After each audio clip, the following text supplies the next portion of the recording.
parents veulent que leurs enfants réussissent à l'école, tous. Et donc, il faut s'appuyer évidemment sur cette motivation des parents. Et donc, l'école doit établir des liens riches, diversifiés, d'écoute des attentes des parents, mais également leur dire ce qu'ils pensent du travail de leurs enfants. Mais il n'y a pas de solution autre que le recul des injustices sociales. La première cause de l'échec scolaire, c'est les injustices.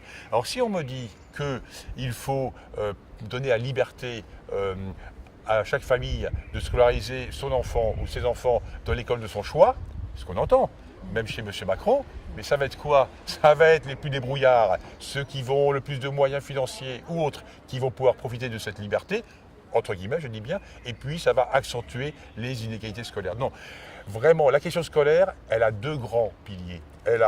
Premier pilier, ce sont les injustices sociales. Il n'y aura pas de meilleurs résultats scolaires si les inégalités se creusent, si les petits boulots deviennent la norme, si les petits salaires remplacent le SMIC et bien sûr des plus grands salaires. Première cause, tous les sociologues de l'éducation le disent, la première cause de l'échec scolaire, ce sont les injustices. Alors, permettre à certains de fuir leur quartier, premièrement, ça concernera qu'un tout petit nombre d'enseignants, de parents et d'élèves, et deuxièmement, ça renforcera encore les disparités et la société le paiera lourdement et gravement à travers l'échec scolaire de millions d'enfants. Quand on échoue à l'école, c'est une souffrance totale pour un enfant. Quand un enfant qui échoue, c'est son avenir qu'on lui vole. On ne mesure pas la souffrance que c'est. Et donc il y a une urgence, et c'est sûrement pas, dans la perspective qui nous est proposée hier par la droite, aujourd'hui par Macron, et peut-être par Manuel Valls.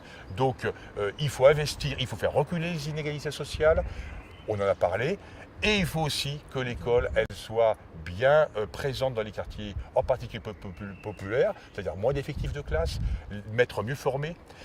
La solution depuis maintenant des décennies, c'est donner des primes financières aux enseignants qui veulent venir travailler dans les quartiers populaires. C'est une catastrophe. Il y en a très bien qui relèvent le défi, mais ça ne doit pas être ça la motivation. On vient travailler dans les quartiers populaires parce qu'on sait qu'on travaillera pour des enfants qui ont besoin d'école et on aura pour cela des conditions meilleures d'exercice du métier. Pas pour faire un meilleur salaire. Ça, c'est ce qu'on appelle une motivation extrinsèque. Non, le cœur du problème, c'est ce qui se passe dans l'école pendant les heures de classe. On a besoin d'enseignants beaucoup mieux formés, et la formation, j'en sais quelque chose, les profs à l'IUFM, elle a diminué de moitié en heures de formation. C'est beaucoup plus difficile d'enseigner aujourd'hui qu'en mon temps. Je le disais aux étudiants, votre métier est beaucoup plus difficile que quand j'étais jeune enseignant. Beaucoup plus difficile, pourquoi? Parce que nous avons une société en crise. Et donc pour que l'école relève les défis, il faut bien sûr faire reculer les injustices sociales, on en a parlé, mais aussi que dans ce qui se passe dans l'heure scolaire, il y a moins d'élèves par classe, il y a des enseignants plus formés, beaucoup plus formés, et aussi qui reprennent l'initiative de leur pratique pédagogique. Moi j'ai vécu les 10-15 dernières années une surenchère de prescriptions bureaucratiques. Eh bien non, il faut faire confiance aux enseignants à condition qu'ils soient bien formés et qu'ils connaissent le sens de leur métier. Il faut revaloriser tous les salaires, mais dans les zones d'éducation prioritaire, c'est avant tout en améliorant les conditions de travail des enseignants pour faire réussir les enfants.